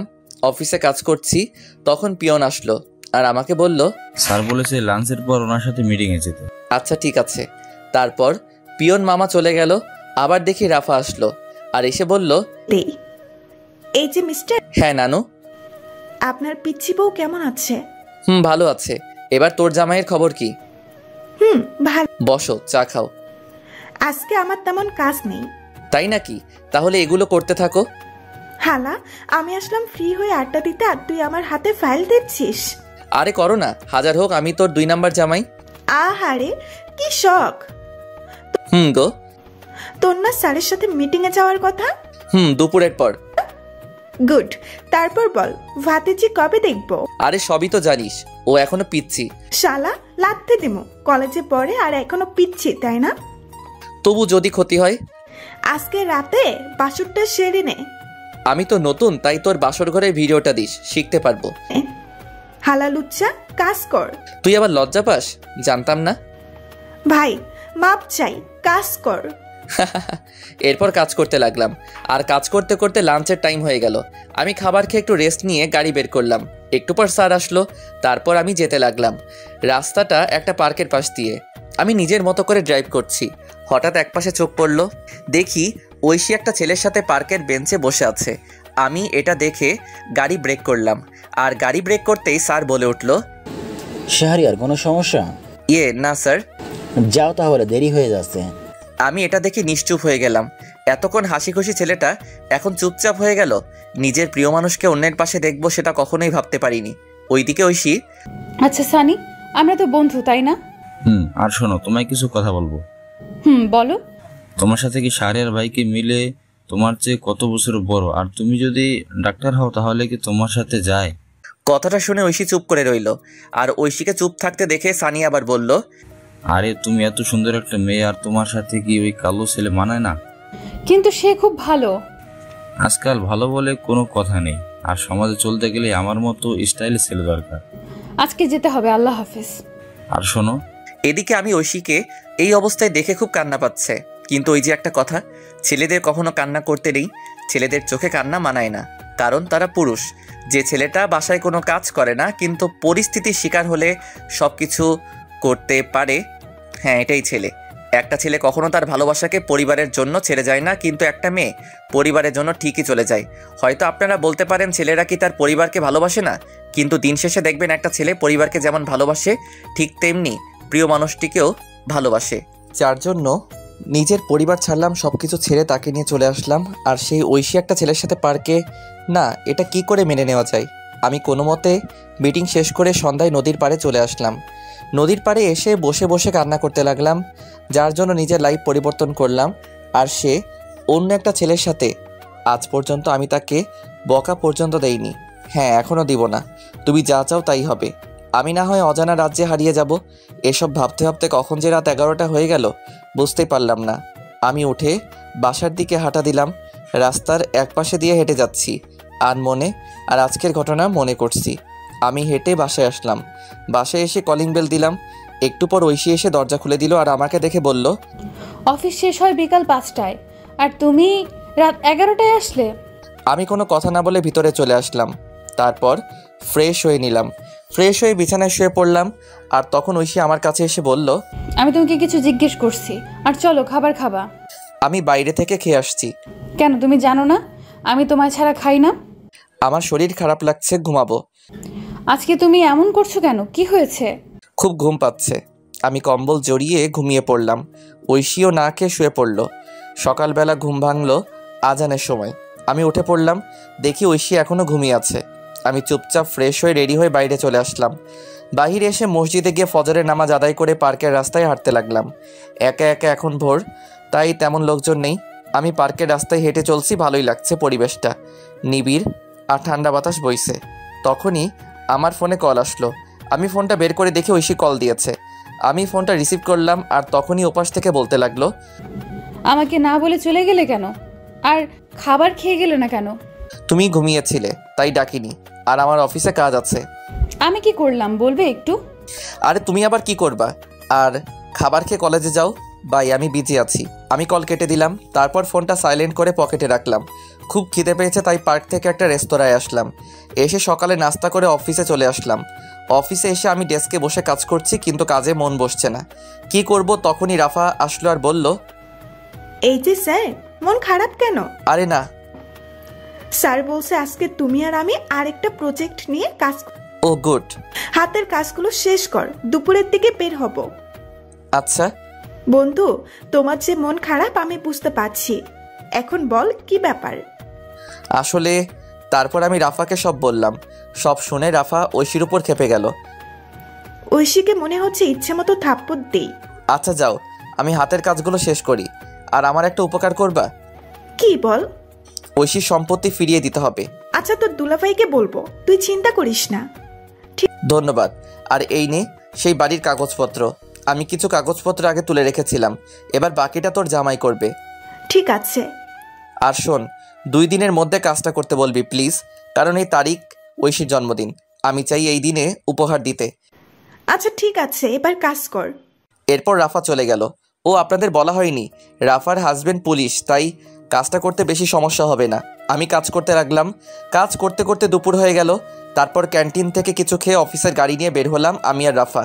আমি গাড়ি ড্রাইভ করছি আর তখন রাফা বলল, দোস্ত ঐশীর কলেজের সামনে দিয়ে যা। কেন? অনেকদিন দেখি না, যা। কিন্তু ভাই প্লিজ। এরপর আমি গাড়িটা কলেজের সামনে দিয়ে নিয়ে যেতে লাগলাম। তারপর আমরা যেতেই দেখি কলেজ ছুটি হয়েছে। আমি গাড়িটা একটু দূরে দাঁড় করালাম। আমি আর রাফা গাড়িতে বসে আছি। হঠাৎ দেখি ঐশী কালকের সেই ছেলেটার সাথে হেসে হেসে কথা বলে যাচ্ছে। মনে হয় পার্কের দিকে যাচ্ছে। আমি রাফার দিকে তাকালাম, দেখি মাথা নিচু করে আছে আর আমাকে বলল, দোস্ত আমি বুঝতে পারিনি রে। আরে ধুর, বাদ দে। চল, আমাদের দেরি হয়ে যাচ্ছে, এই বিষয় নিয়ে পরে কথা বলবো। এরপর আমি আমাদের কাজের উদ্দেশ্যে যেতে লাগলাম। ওদিকে ঐশী আর সানি হেঁটে হেঁটে পার্কে চলে গেল। পার্কে তারা একটা জায়গায় বসলো। আর তখন সানি বলল, একটা কথা বলবো। বলো। আমি তোমায় খুব ভালোবাসি। কিন্তু এটা হয় না। তুমি আমার কাছে চলে আসো। আর শাহরের মনে হয়তো বাবার সম্পত্তির জন্য এমন করেছে। না, কিন্তু চলো দুজন মিলে শুরু থেকে শুরু করি। আমাকে সময় দাও কয়েকদিন। আচ্ছা শোনো, আমি তোমাদের জন্য ডিভোর্স লেটার তৈরি করব। আমার কাকা উকিল। এত তাড়াতাড়ি না, আমি বললে তারপর। আচ্ছা চলো, তোমাকে এগিয়ে দিয়ে আসি। না লাগবে না, আমি রিক্সা নিয়ে চলে যাব। ঠিক আছে। এদিকে আমি মিটিংয়ে বসলাম। মিটিং শেষ হলো বিকালে। তারপর আরও কিছু কাজ করে সন্ধ্যাবেলায় অফিসে আসলাম। তারপর কাগজগুলো রেখে স্যারের রুমে গেলাম। স্যার আসবো? আসো, তোমার জন্য অপেক্ষা করছি। আমি গিয়ে ফাইল জমা দিলাম আর স্যার দেখতে লাগলো। কিছুক্ষণ পর স্যার বলল, গুড, তোমার জন্য আমাদের কোম্পানি কাজটা পেয়েছে। স্যার এই কোম্পানির আরেকটা শাখা আছে না? আছে, এটা তো রাঙামাটি। কেন? স্যার আমাকে ট্রান্সফার করে দিন রাঙামাটি প্লিজ। কিন্তু কেন? স্যার এমনি, ওখানে একা থাকতে চাই, প্লিজ স্যার। আচ্ছা ঠিক আছে, আমি তোমাকে এই অফিসের ম্যানেজার হিসেবে পাঠাচ্ছি। আর ওখানে একটা লোক দরকার। স্যার সাকিব কবে দেশে আসবে? আরও নাকি 2 বছর থাকবে। ও আচ্ছা স্যার, আমি 2 দিন পর যাব, আপনি ব্যবস্থা করে দিন। আচ্ছা, তোমার ম্যাডাম কিন্তু যেতে বলেছে, সবসময় তোমার কথাই বলে। স্যার যাওয়ার আগে দেখা করে যাব, চলুন বাসার দিকে যাই। চলো। এরপর স্যারকে নিয়ে বাসার উদ্দেশ্যে রওনা দিলাম। ড্রাইভার আমাকে আমার বাসার সামনে নামিয়ে দিয়ে স্যারকে নিয়ে চলে গেল। আমিও চলে আসলাম বাসায়। বাসায় এসে কলিং বেল দিলাম। একটু পর ঐশী এসে দরজা খুলে দিল। আমি কোনো কথা না বলে ফ্রেশ হতে চলে গেলাম। আমি ফ্রেশ হয়ে এসে দেখি ঐশী দাঁড়িয়ে আছে। তাকিয়ে দেখি প্রচুর রেগে আছে, কিন্তু আজ কেন জানি ওর রাগ আমার কাছে ভালো লাগছে না। আগে থাকলে হয়তো আমি রাগ ভাঙাতাম। আমি শুয়ে পড়লাম আর ঐশী এসে বলল, কি হয়েছে? কিছু না। আমার ভুলটা কোথায়? আরে তুমি কেন ভুল করবা? তাহলে আগের মতো আদর করো না কেন? আর খাবার খাও না কেন? আচ্ছা খাবার দাও। আসো। তারপর ঐশী খাবার দিল। আমি উঠে বসলাম আর খাবার খেতে লাগলাম। অল্প খাবার খেয়ে শুয়ে পড়লাম আর তখন বলল, আমাকে একবার বললে না আমি খেয়েছি কিনা? সরি, মনে ছিল না। আমার খুব ঘুম পাচ্ছে, ঘুমাবো। ঐশী কান্না করছে। আমি মনে মনে বলতে লাগলাম, কেন এই মিথ্যে নাটক করছো? সরাসরি বলে দিলেই তো পারো। আমি আর তোমাকে বেশি দিন জ্বালাবো না। তোমার জন্মদিনের শ্রেষ্ঠ উপহার আমি দিব, যেটা তুমি চাচ্ছ, তবে সারা জীবন দূর থেকে ভালোবাসবো। এসব ভাবতে ভাবতে ঘুমিয়ে পড়লাম। আর মাঝরাতে ঘুম ভেঙে গেল। পাশে দেখি ঐশী ফোন টিপছে। আমি হালকা উকি দিয়ে দেখি কারোর সাথে চ্যাট করছে। আমার তখন মনে হচ্ছিল আমি একটা অপদার্থ, নিজের বউ অন্য কারোর সাথে চ্যাটিং করছে। এর চেয়ে কষ্ট আর কি হতে পারে? আমি চুপচাপ কান্না করতে লাগলাম। নিজের সবটা দিয়ে ঐশীকে ভালোবেসেছিলাম, কিন্তু ঐশী এতটা নিচে নামতে পারে আমি কখনো কল্পনা করতে পারিনি। কি দোষ আমার? আমি তো ভালোবেসেছিলাম। সেই রাতে আর ঘুম হলো না। রাত প্রায় 4টার দিকে ঐশী ঘুমিয়েছে, আমি ঘুমাইনি। আমি ফজরের আজানের সময় উঠে চুপচাপ রেডি হয়ে নিলাম। তারপর রেডি হয়ে বাসা থেকে বের হয়ে নামাজ পড়ে পার্কে কিছুক্ষণ হাঁটাহাঁটি করে সকালে নাস্তা করে অফিসে চলে আসলাম। অফিসে এসে কাজে মন দিলাম। আর একটু পর রাফা আসলো আর আমাকে বলল, দুপুরে থানায় যেতে বলছে। তার মানে একদিনের মধ্যে কাজ শেষ? দেখতে হবে না জামাইটা কার। আমি আজকে চলে যাব রাতে। আজকেই যেতে হবে? কালকে তো ঐশীর জন্মদিন। আর শোন, ঐশী যে ছেলেটার সাথে কথা বলে তার নাম সানি, বাসা এই জায়গায়। আরে ওই ছেলের ঠিকানা দিয়ে আমি কি করব? তবুও জেনে রাখ, আর ছেলেটা ভালো না। ও শোন, তুইও সাথে যাবি থানায়? না। আচ্ছা ঠিক আছে, এখন কাজ কর। এরপর রাফা চলে গেল আর আমিও কাজ করতে লাগলাম। কাজ করতে করতে দুপুর হয়ে গেল। তারপর স্যারের রুমে গেলাম। স্যার বলল, এই না তোমার টিকিট, ভোর 4টায় বাস ছাড়বে। আর এই যে ফাইল, আর এখানে তোমাকে রাজিনামা একটা ছেলে রিসিভ করবে। ওকে স্যার, এই নিন এই মাসের সমস্ত হিসাব, আর পিয়নের দিকে একটু খেয়াল রাখবেন, লোকটা সুবিধার না। আচ্ছা, আর যাওয়ার সময় আমার বাসা হয়ে যেও। ওকে স্যার, যাই তাহলে। এরপর স্যারকে বিদায় দিয়ে রাফাকে নিয়ে থানায় আসলাম। থানায় এসে সোজা ভাইয়ার কেবিনে গেলাম। দেখি ভাইয়া কাজ করছে। আমাদের দেখে ভাইয়া ভিতরে যেতে বলল। আমরা গিয়ে বসলাম আর উনি বললেন, শাহরিয়ার, এই নাও ফাইল, এখানে সমস্ত সম্পত্তির কাগজপত্র আর দলিল আছে, আর ঐশীর কাকা কাকি এখন জেলে। আমি ফাইল নিলাম আর বললাম, ধন্যবাদ ভাই। এবার বলো কি খাবে? আজকে বাসায় চলো, তোমার খবর আছে। আমি কি করলাম? তখনই রাফা চলে গেল। আমি বললাম, ভাই রেগে আছে কেন? কালকে বাসায় যায়নি। ও আচ্ছা, আর ভাই আজকে রাঙামাটি যাচ্ছি। ও আচ্ছা, আর খুব তাড়াতাড়ি যাচ্ছে হবা? তাই নাকি? এই রাফাকে বলবে না, আমি গিয়ে সারপ্রাইজ দিব। ওকে তাহলে যাচ্ছি, আর দোয়া চাই। ওকে, আল্লাহ হাফেজ। এরপর বিদায় নিয়ে চলে আসলাম। আমি আর রাফা অফিসে আসলাম। অফিসে এসে কাজ করতে লাগলাম আর মোটামুটি সবার কাছ থেকে বিদায় নিলাম। এভাবে অফিস টাইম শেষ হলো। আমি স্যারের সাথে আরও কিছু কথা বলে বাসার দিকে যেতে লাগলাম। যাওয়ার সময় একটা গোলাপ কিনলাম। বাসায় যেতে প্রায় সন্ধ্যা হয়ে গেল। আমি গিয়ে কলিং বেল দিলাম। তারপর ঐশী এসে দরজা খুলে দিল। আমি গোলাপটা আগেই লুকিয়ে রেখেছি। আমি চুপচাপ ভিতরে চলে গেলাম। ভিতরে গিয়ে ফাইলটা আলমারিতে রেখে ফ্রেশ হতে চলে গেলাম। ফ্রেশ হয়ে এসে দেখি আজকে আর তেমন কোনো কথা বলছে না। হয়তো এতক্ষণ এই ছেলের সাথে কথা বলছিল, আর আমি এসে বিরক্ত করলাম। আমি ভাবলাম এখন বাসায় কি করব, তাই ভাবলাম বাহির থেকে হেঁটে আসি। যেই ভাবা সেই কাজ। আমি বাহিরে চলে আসলাম। আমি চাচার দোকানে আসলাম। এসে চাচাকে চা দিতে বললাম আর চাচার সাথে গল্প করতে লাগলাম। আর তখনই আমার ফোনে কল আসলো। আমি ফোনটা বের করে দেখি সাকিব ফোন দিয়েছে। আমি কলটা রিসিভ করলাম। কি রে, কি অবস্থা? শালা, একদিন আমাকে ফোন দিয়েছিস? আরে অনেক বিজি থাকতে হয়। শুনলাম রাঙামাটি যাচ্ছিস। রে, কি হয়েছে বলতো? বাদ দে না, কি দরকার? আমাকে বন্ধু ভাবলে বল। শোন তাহলে। এরপর আমি আমার সাথে ঘটে যাওয়া সবকিছু সাকিবকে বললাম। সব শুনে সাকিব বলল, দোস্ত, তোকে সান্ত্বনা কিভাবে দিব, আমার ভাষা নেই। বাদ দে। আর দেশে আসবি কবে? আরো 2 বছর পর। ও আচ্ছা। এরপর সাকিবের সাথে আরও কথা বলে ফোন কেটে দিলাম। আর চাচার সাথে কথা বলতে বলতে রাত 10টা বেজে গেল। আমি চাচাকে বিদায় দিয়ে বাসার দিকে যেতে লাগলাম। আমি রাস্তা দিয়ে হেঁটে যাচ্ছি আর তখন দেখি কিছু ছেলে একটা ছেলেকে মারছে। আমি তাদের কাছে গেলাম। আমি কাছে গিয়ে দেখি এটা সানি, যে ঐশীর সাথে কথা বলে। আমি পিছন ফিরলাম আর মনে হলো আজকে যদি আমার ভাইকে মারতো তাহলে কি আমি চলে যেতে পারতাম? না, ছেলেটাকে বাঁচাতে হবে। এই বলে আমি অন্য ছেলেদের মারতে লাগলাম। একসময় ছেলেগুলো দৌড়ে চলে গেল আর আমি পাশে তাকিয়ে দেখি সানি দাঁড়িয়ে আছে। আমি কাছে গিয়ে বললাম, ওরা তোমাকে মারছিল কেন? আসলে ওরা আমার সব কিছু নিয়ে যেতে চেয়েছিল, কিন্তু আমি না করি তাই। ও আচ্ছা, রাতে বাইরে থাকতে নেই, বাসায় চলে যাও। এই বলে আমি আবার হাঁটা দিলাম। এদিকে ছেলেটা মনে মনে ভাবছে, শাহরিয়ার ভাই সত্যি খুব ভালো মানুষ, আজ ওনারা না থাকলে আমি হাসপাতালে থাকতাম। এসব ভেবে চলে গেল বাসায়। আমি বাসায় এসে কলিং বেল দিলাম, কিন্তু আজ ঐশী একটু দেরিতে দরজা খুললো আর হাতে দেখি ফোন স্ক্রিন অন করা। আমি আর না তাকিয়ে বিছানায় শুয়ে পড়লাম। আর তখন আমায় বলল, খাবার খাবে না? না। আগে বললে কি হতো, তাহলে রান্না করতাম না। সরি।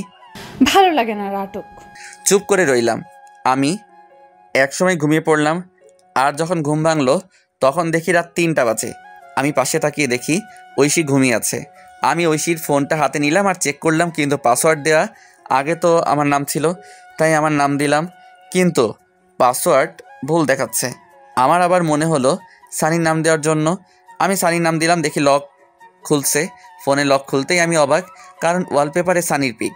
আমার ইচ্ছে করছে ফোনটা ভেঙে ফেলতে। নিজের ভালোবাসার মানুষের ফোনে অন্যের পিক, তাও আবার ওয়ালপেপারে। আর পাসওয়ার্ড, বাহ কি সুন্দর। আমি চ্যাটিং চেক করলাম, দেখি রাত 1:34 পর্যন্ত কথা হয়েছে।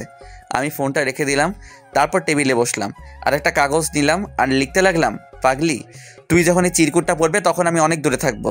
তোমাকে অনেক ভালোবেসেছিলাম, নিজের সবটা উজাড় করে দিয়েছিলাম, কিন্তু যেদিন দেখলাম তুমি অন্য কারোর সাথে পার্কে বসে আড্ডা দিচ্ছ, তখন মনে হয়েছিল আত্মহত্যা করি, কিন্তু কেন করিনি জানো? ওই যে মহাপাপ, এর জন্য বেঁচে আছি, এত ভালোবাসি তবুও বুঝলে না।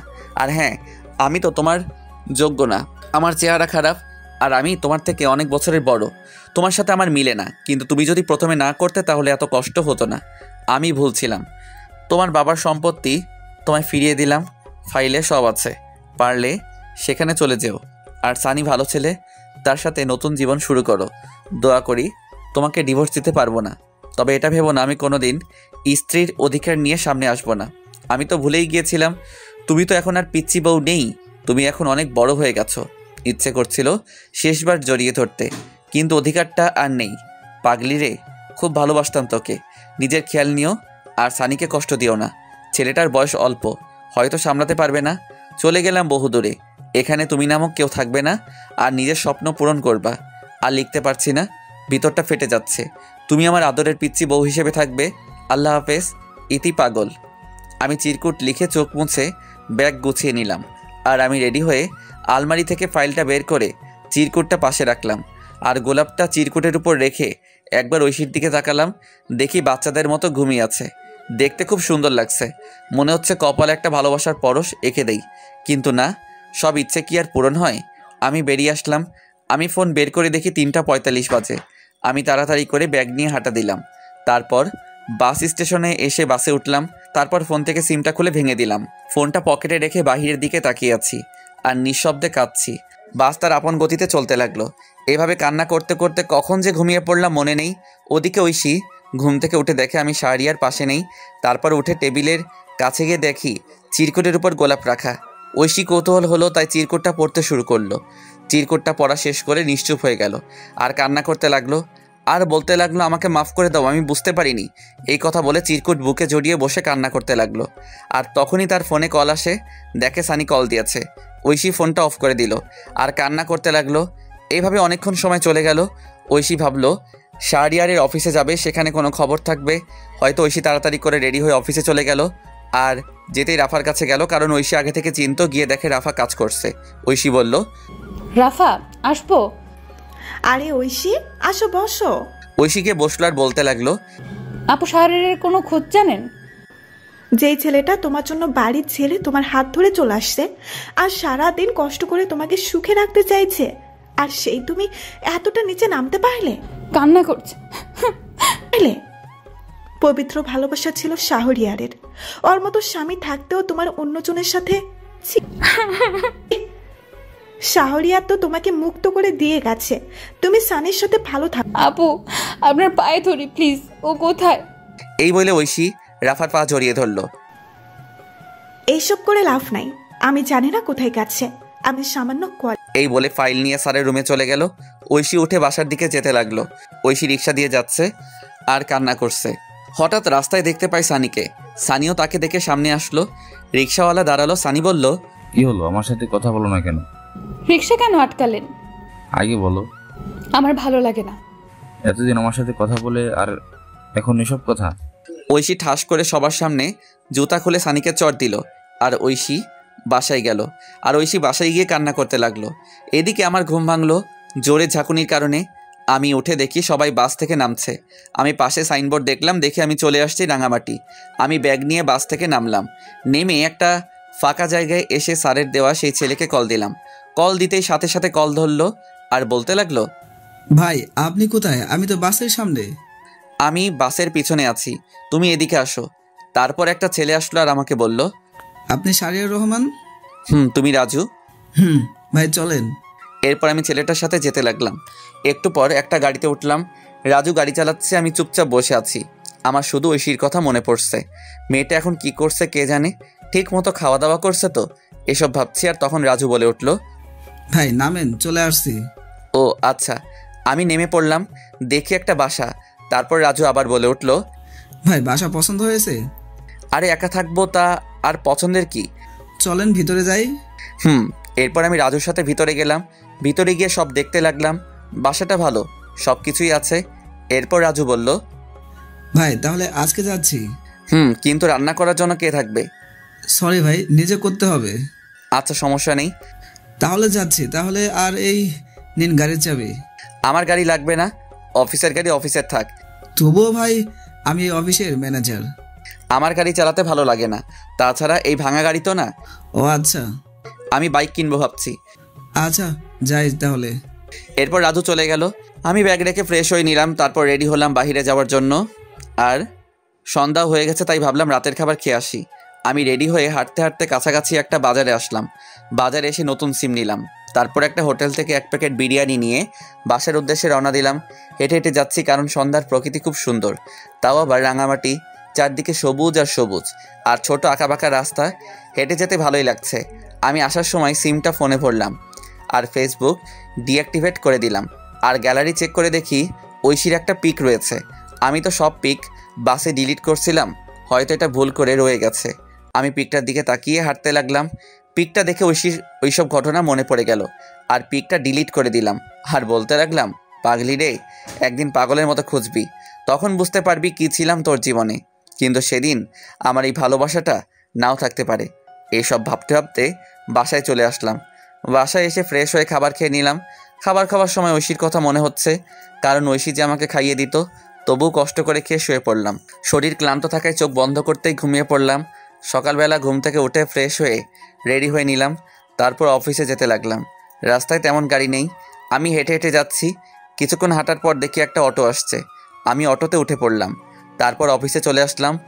অফিসে আসতেই সবাই আমাকে অভিনন্দন জানালো। আমি সবার সাথে কৌশল বিনিময় শেষে কেবিনে গেলাম। কেবিনে গিয়ে বসতেই রাজু আসলো আর বলল, স্যার আসবো? আসো, আর আমাকে ভাইয়া রাখবে। ভাই এই যে ফাইল, একটু দেখেন। আর শোনো, অফিস শেষ হলে দেখা করবে। আচ্ছা ভাই। এরপর রাজু চলে গেল। আমি ফাইল দেখতে লাগলাম, আর তখনই একটা মেয়ে আসলো।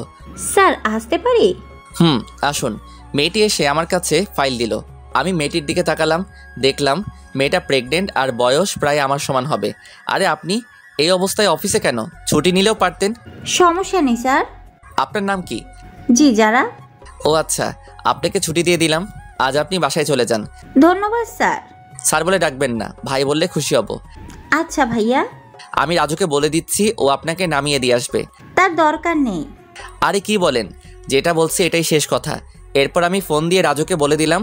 তারপর আমি আমার কাজ করতে লাগলাম। কাজ করতে করতে কখন যে দুপুর পার হয়ে বিকাল হয়ে গেল। তারপর আমি উঠে বের হলাম, আর তখন রাজু বলল, ভাই অফিস তো শেষ, আপনি বলছিলেন দেখা করতে। একটা বাইক কিনবো, চলো ব্যাংকে যাই। এরপর রাজুকে নিয়ে ব্যাংকে গেলাম। আমার কিছু জমানো টাকা ছিল, আমি টাকাগুলো তুলে নতুন বাইক কিনলাম। বাইকটা বাংলাদেশে নতুন আসছে, এটা এত বছরের সঞ্চয় দিয়ে কিনলাম। অনেক দিনের শখ ছিল নিজের টাকায় বাইক কিনবো, তাই খুব খুশি হলাম। আমাকে খুশি দেখে রাজু বলল, সত্যি ভাই, নিজের টাকার বাইক কিনলে ফিলিংসটা অন্যরকম লাগে। এরপর রাজুকে বিদায় দিয়ে আমি রাতের খাবার বাহির থেকে খেয়ে বাসায় চলে আসলাম। এভাবে বেশ কিছুদিন চলে গেল। এখন আর ঐশীর কথা মনে হয় না, কারণ অফিসের সবার সাথে বন্ধু হিসেবে কথা বলি আর আড্ডা দিই। কিন্তু একদিন আমি অফিসের শেষ করে রাতে বাসার দিকে যাচ্ছি। নীরব রাস্তা, তেমন কোনো মানুষজন নেই। আমি হেডফোন কানে দিয়ে আনমনে বাইক চালাচ্ছি। হঠাৎ রাস্তার পাশ থেকে একটা মেয়ের চিৎকার আসছে। আমি বাইকটা ব্রেক করলাম আর সামনে গেলাম, আর গিয়ে দেখি অফিসের সেই মেয়ে যারা প্রসব বেদনায় চিৎকার করছে। তাই আমি তখন বললাম, আপনি এখানে? আপনার হাজবেন্ড কই? ভাই আমাকে হাসপাতালে নিয়ে যাবেন, আমি পারছি না। আমি রাস্তায় গাড়ি পাচ্ছি না, কিন্তু কি করব কিছু বুঝতে পারছি না। কিন্তু বেশি দেরি হলে অনেক ক্ষতি হয়ে যাবে, তাই আমার বাইকটা কাছে আনলাম। তারপর যারাকে আমার বাইকের সামনে উঠালাম আর ঝাপটে ধরে বাইক চালাতে লাগলাম। আর হাসপাতালে এসে আমি কোলে তুলে নিয়ে ভিতরে গেলাম। ভিতরে গিয়ে চিৎকার দিয়ে ডাক্তারকে ডাকতে লাগলাম। একটু পর ডাক্তার বেরিয়ে আসলো, আর আমার কোলে যারার এই অবস্থা দেখে নার্সকে অপারেশন থিয়েটারে নিয়ে যেতে বলল। তারপর নার্স ট্রলি করে ওটিতে নিয়ে গেল। আমি বাইরে বসে অপেক্ষা করছি, আর তখন নার্স এসে বলল, আপনি হাসপাতালের ফর্মালিটিগুলো কমপ্লিট করে আসুন। এরপর আমি হাসপাতালের সমস্ত কিছু কমপ্লিট করলাম। তারপর এসে অপেক্ষা করতে লাগলাম, আর বেশ কিছুক্ষণ অপেক্ষা করার পর ওটি থেকে ডাক্তার বেরিয়ে আসলো, আর আমি কাছে গেলাম। আপনি একটু আমার সাথে আসুন। এরপর ডাক্তার আমাকে ওটির ভিতরে নিয়ে গেল, আর তখন যারা মেয়েটি আমাকে দেখে অক্সিজেন মাস্ক খুলে আমাকে বলতে লাগলো, ভাই আমার সময় শেষ হয়ে গেছে, আমি মনে হয় বাঁচবো না, আপনি আমার মেয়েটাকে দেখবেন। আপনার হাজবেন্ড? সে অন্য একজনকে নিয়ে বিদেশে চলে গেছে, আমায় কথা দিন। এই বলে আমার কোলে ছোট মেয়েটিকে দিল, আর আমি কোলে নিলাম। কথা দিলাম আমি মেয়েটিকে আমার পরিচয় মানুষ করব। এই কথা বলতেই মেয়েটি মারা গেল। আমি কান্না করে দিলাম। মেয়েটা আমাকে প্রথমবার দেখে এতটা বিশ্বাস করেছিল। তারপর ডাক্তার এসে আমাকে সান্ত্বনা দিতে লাগলো আর বলতে লাগলো, সত্যি ভাই, আপনি মহান না হলে একজনের বাচ্চা আপনি পরিচয় দিয়ে মানুষ করবেন। আজকে থেকে এই মেয়েটি আমার সন্তান। ডাক্তার আমাকে কান্না করতে করতে জড়িয়ে ধরলো আর বলতে লাগলো, ভাই আপনি মানুষ না, আপনি ফেরেশতা। আমিও ডাক্তারকে জড়িয়ে ধরলাম। তারপর সমস্ত কাজ শেষ করে আমি বাচ্চা মেয়েকে নিয়ে রাত 3টার দিকে বাসায় আসলাম। হাসপাতাল থেকে সব কিছু নিয়ে আসছি, বাবুর ফিডার, দুধ সব কিছু। আমি বাসায় এসে বাচ্চাকে শুয়ে দিয়ে ফ্রেশ হতে চলে গেলাম, আর ওয়াশরুম থেকে শুনতে পেলাম কান্না করছে। আমি তাড়াতাড়ি করে ফ্রেশ হয়ে চলে আসলাম আর বাবুর খাবার রেডি করে খাওয়াতে লাগলাম। আমি যদিও আগে কখনো বাচ্চাকে খাওয়াইনি, কিন্তু ওই যে মানুষ বলে না, পরিস্থিতি সব শিখিয়ে দিয়ে যায়। আমি বাচ্চার পাশে শুয়ে খাওয়াতে লাগলাম, ফিডার দিয়ে। মনে মনে ভাবতে লাগলাম কী নাম রাখা যায়, আর তখনই মাথায় আসলো একটা নাম। রেখে দিলাম তানিশা। 3 বছর পর সকালবেলা ঘুম ভাঙলো তানিশার ডাকে। বাবাই, ও বাবাই, ওঠো না। আম্মু, কি হয়েছে? খুব খিদে পেয়েছে। আমি তাড়াতাড়ি করে উঠে রান্নাঘরে গেলাম আর রান্না করতে শুরু করলাম। কিছুক্ষণের মধ্যে রুটি আর ডিম ভাজি করে টেবিলে আনলাম আর বললাম, আম্মু কই তুমি? বাবাই। তানিশা আসলো আর চেয়ারে বসে পড়লো। আমি চেয়ারে বসে মেয়েকে খাইয়ে দিতে লাগলাম। মেয়ে আমাকে বলল, বাবাই তুমি খাবা না? না মা, আমি এখনো ফ্রেশ হইনি যে। তাহলে ফ্রেশ হয়ে এসো, তারপর দুজনে একসাথে খাবো। না আম্মু, তুমি খাও। যাও বলছি বাবাই। আমি মেয়ের রাগ দেখে ফ্রেশ হয়ে আসলাম। তারপর দুজনে একসাথে গল্প করতে করতে খাবার খেয়ে নিলাম। তখন তানিশা বলল, বাবাই আমি ডাক্তার আঙ্কেলের কাছে যাব। আচ্ছা চলো তাহলে। এরপর আমি রেডি হয়ে নিলাম, মেয়েকে রেডি করিয়ে বাইক নিয়ে বের হলাম। তারপর হাসপাতালের দিকে যেতে লাগলাম। রাস্তায় বাবা মেয়ে কথা বলতে বলতে আসলাম। আমি এসে বাইক রেখে ভিতরে গেলাম। আমার আগে তানিশা দৌড়ে চলে গেল। তানিশা যেতেই রাকিব বলল, আরে তানিশা আম্মু যে। এই বলে রাকিব তানিশাকে চেয়ার থেকে উঠে এসে কোলে তুলে নিল। আর তখন পাশে বসে থাকা নতুন মেয়ে ডাক্তার বলল, স্যার এটা কি আপনার মেয়ে? না, শাহরিয়ার সাহেবের। কথাটা শুনে পাশে থাকা মেয়েটা অবাক হয়ে গেল আর নিশ্চুপ হয়ে গেল। এদিকে আমি রাকিবের কেবিনে গেলাম। কেবিনে গিয়ে দেখি রাকিবের কোলে তানিশা বসে আছে। রাকিব আমি লাঞ্চে এসে নিয়ে যাব। আমার কণ্ঠ শুনে পাশে থাকা মেয়েটি আমার দিকে তাকালো। আমি তাকাতেই আমি অবাক, কারণ এটার কেউ না, হ্যাঁ এটাই ঐশী। ঐশী আমাকে দেখেই পায়ে ধরে ফেললো আর বলতে লাগলো, আমি তোমার পায়ে ধরি, আমাকে মাফ করে দাও। আরে কে আপনি? আমার পা ছাড়ুন। কিন্তু ঐশী পা ছাড়ছে না। আমি জোর করে ছাড়িয়ে চলে আসলাম আমার বাইকে। ঐশী এসেছিল, কিন্তু আমি জোরে বাইক স্টার্ট দিয়ে অফিসে চলে আসলাম। অফিসে এসে কাজে মন বসছে না, কিভাবে বসবে?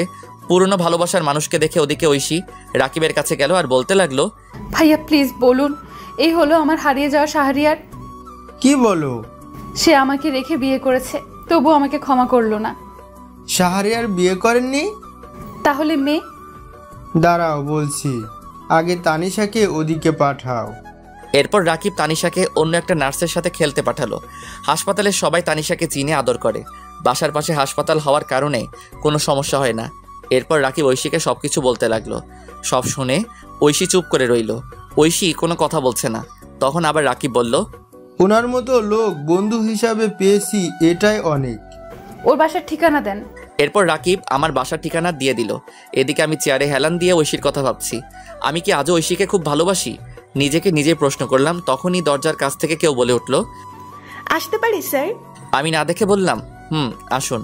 আমি তাকিয়ে তো অবাক, কারণ এটার কেউ না, এটা রাফা। দোস্ত তুই কেমনে সম্ভব?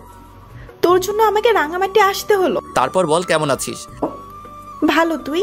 আলহামদুলিল্লাহ ভালো। এবার বল কি খাবি? এখন তোর মাথা, বাকিটা পরে দেখা যাবে। গুড। কতদিন আড্ডা হয় না। ঐশীর সাথে দেখা হয়েছে। আমি প্রশ্নটা শুনে চুপ করে রইলাম। আমাকে চুপ থাকতে দেখে আবার বলল, তোর সাথে গুরুত্বপূর্ণ কথা আছে। বল। তুই ঐশীকে মেনে নে। কি? এটা তুই কি বলছিস? আমি বলছি, কারণটা জানলে তুই কান্না করবি। বল তাহলে শুনি। তুই চলে আসার পর ঐশীর মানসিক অবস্থা খুব খারাপ হয়। দিনের পর দিন না খেয়ে দিন কাটাতো। কি বলিস? তারপর আমি একদিন বাসায় গিয়ে দেখি ফ্লোরে পড়ে আছে। তারপর আমি নিয়ে হাসপাতালে যাই। হাসপাতালে ডাক্তার বলে মানসিক অবস্থা খুব খারাপ, সুস্থ হতে 6 মাস লাগবে। 6 মাস ধরে চিকিৎসা চলছিল, কিন্তু সবসময় শুধু তোর। আমি তাকে আমার সাথে রাখি।